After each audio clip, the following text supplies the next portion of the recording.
وہاں 13 درخت ہیں، تمہیں ایک درخت کے بدلے میں 100 درخت دیتے ہیں، پھر چپ کر جاؤ گے؟ اعتراض نہیں کرو گے؟ 1300 سال سے 13 درختوں کو پیٹ رہے ہو.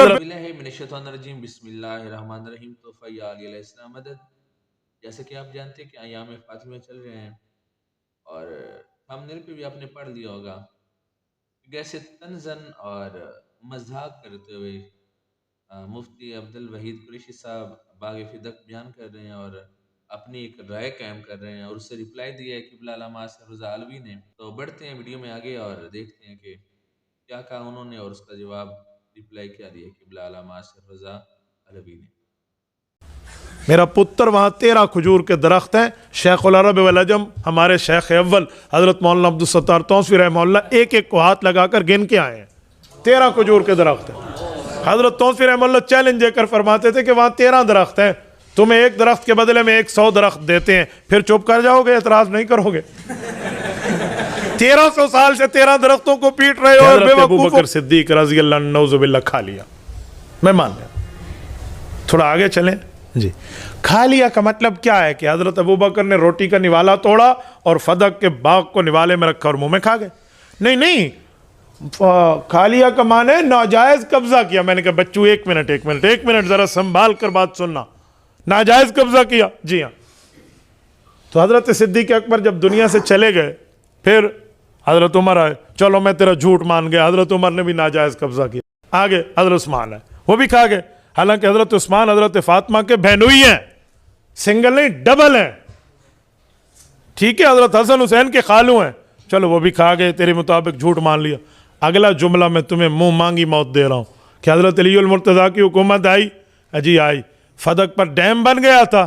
جی نہیں. دریا آ گیا تھا؟ جی نہیں. سمندر برز ہو گیا تھا؟ جی نہیں. حضرت علی کی کتنے سال کی خلافت ہے؟ جی 4.5 سال کی. حضرت علی المرتضیٰ نے یہ زمین اماں فاطمہ کے نام کر کے یوں اپنے بچوں کو کہا کہ میرے شہزادے حسن، میرے شہزادے حسین، آؤ تمہاری اماں تو دنیا سے رخصت ہو گئی، آؤ ماں کے حصہ تمہارے نام الاٹ کر رہا ہوں.